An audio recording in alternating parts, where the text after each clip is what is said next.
Hi friends, मैं हूं सागर मिश्रा। आज मैं आपके लिए रेशनल नंबर से कुछ संबंधित उससे परिभाषाएं लेकर के आया हूं। अगर आपको मेरा ये वीडियो अच्छा लगे तो इसे लाइक करें और सब्सक्राइब करें। चलिए आइए वीडियो को स्टार्ट करते हैं। पहले क्या दोस्तों, पहले हमारा परिमेय संख्या। परिमेय संख्या किसे कहते हैं? कई लोग दोस्तों ये नहीं जानते कि बड़ी कक्षाओं में पहुंच जाते हैं कि परिमेय संख्या होती क्या है। तो आइए पहले हम आज परिमेय संख्या के रूप में जानते हैं परिमेय संख्या असल में क्या होती है। चलिए आइए दोस्तों स्टार्ट करते हैं वीडियो को। वह संख्या जो पी बाई क्यू के रूप में, पी बाई क्यू के रूप में दोस्त का मतलब है जैसे कि जो अंश बटा हर के रूप में लिखी जाए।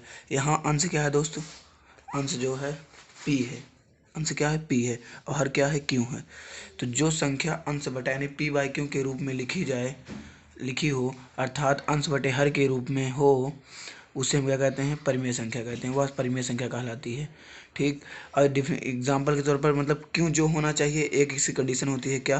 Q does not equal to zero. क्या होना चाहिए? क्यू जो है q does not equal to zero यानी क्यू जीरो से बड़ा होना चाहिए, अर्थात हर जीरो से बड़ा होना चाहिए, जीरो से छोटा नहीं होना चाहिए, अन्यथा वो परिमेय संख्या नहीं होगी। ठीक। तो ये हो गया आपका एग्जाम्पल के तौर पर। आप यहाँ देख सकते हैं मैंने यहाँ पर कोई एग्जाम्पल लिया है। ऐसे √25 एक परिमेय संख्या है, क्योंकि इसे अब कोई भी संख्या है जिसका अंडर रूट से आप बाहर नहीं निकाल सकते वो परिमेय संख्या नहीं हो सकती, क्योंकि 25 एक वर्ग है 5 का, और ये बाहर निकल आएगा, इसके नीचे आप एक मांग लोगे तो परिमेय संख्या हो जाएगी। 4/5 यहाँ पर परिमेय संख्या है, -4/6 परिमेय संख्या है, 7/9 परिमेय संख्या है। तो इसी तरह की परिमेय संख्याएँ होती हैं। अब हम देखते हैं अपरिमेय संख्या किसे कहते हैं। अपरिमेय संख्या मतलब कि इरेशनल नंबर, वह संख्या जो पी बाई क्यू के रूप में ना हो, अर्थात अंश बटे हर के रूप में ना हो, उसे हम अपरिमेय संख्या कहते हैं। एग्जाम्पल तो वैसे √43, क्या आप इसका रूट से बाहर निकाल सकते हैं? √23 इसका रूट से आप बाहर निकाल सकते हैं? नहीं निकाल सकते। 1/0, 45/0, ये सब क्या है? अपरिमेय संख्याएं हैं। उसके बाद है हमारा अभाज्य संख्याएं। अब आइए हम एक बार अभाज्य संख्याएं देख लेते हैं क्या होती हैं अभाज्य संख्याएं। ठीक दोस्त, आइए अभाज्य संख्याएं वे संख्याएं जो एक से और स्वयं के अलावा किसी और संख्या से विभाजित ना हो।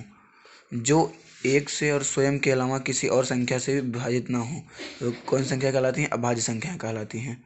एग्जाम्पल के तौर पर जैसे आप देख सकते हैं यहाँ पर 13, 7, 11, 5, 17, 19, 23, 29, 31 आदि, ये सब क्या है? अभाज्य संख्याएं हैं। इसे इंग्लिश में प्राइम नंबर बोलते हैं। उसके बाद है आपका यहाँ पर भाज्य संख्याएं। कौन सी संख्या है दोस्तों? भाज्य संख्याएं किसे कहते हैं? इसे इंग्लिश में क्या कहते हैं? प्राइम नंबर भाज्य संख्याएं। यहाँ पर आप देख सकते हैं क्या है? ये भाज्य संख्या ये इंपॉर्टेंट है आपके लिए। भाज्य और सब। हाँ, एक चीज़ हमने आपको नहीं बताया। अभाज्य संख्या में एक चीज़ बहुत ज़्यादा इंपॉर्टेंट है जो कंपटीशन में भी पूछा जाता है, VIA में। सबसे छोटी अभाज्य संख्या है कौन सी? ये आपको कमेंट बॉक्स में हमको बताना है। उसके बाद आइए हम भाज्य संख्या देख लेते हैं। भाज्य संख्या आप किसे कहते हो? ठीक, यानी कंपोजिट नंबर, वह संख्या जो एक और स्वयं के अलावा और अधिक संख्या से विभाजित हो जाए भाज्य संख्या कहलाती है। वह संख्या जो एक और स्वयं के अलावा और अधिक संख्या से विभाजित हो जाए भाज्य संख्या कहलाती हैं। अब इसमें भी एक क्वेश्चन क्या बनता है दोस्तों, सबसे छोटी भाज्य संख्या कौन है? वो भी आपको कमेंट में बताना है। अगर नहीं पता तो आप मुझसे पूछिएगा, मैं बताऊंगा जरूर कमेंट बॉक्स में। स्वयं के अलावा किसी अन्य संख्या से विभाजित हों, जैसे एग्जाम्पल के तौर पर 4 क्या भाज्य संख्या है दोस्त? बिल्कुल है। क्यों? क्योंकि ये 1 से भी कटेगा और खुद से भी कटेगा और 2 से भी कटेगा, यानी जो 1 से कटे, खुद से कटे और अन्य संख्या से भी कटे, उसे आप क्या कहोगे? भाज्य संख्या। मैं आशा करता हूँ दोस्त आपको ये वीडियो पसंद आया होगा। प्लीज़ लाइक करें, सब्सक्राइब करें। Thanks for today, have a nice day.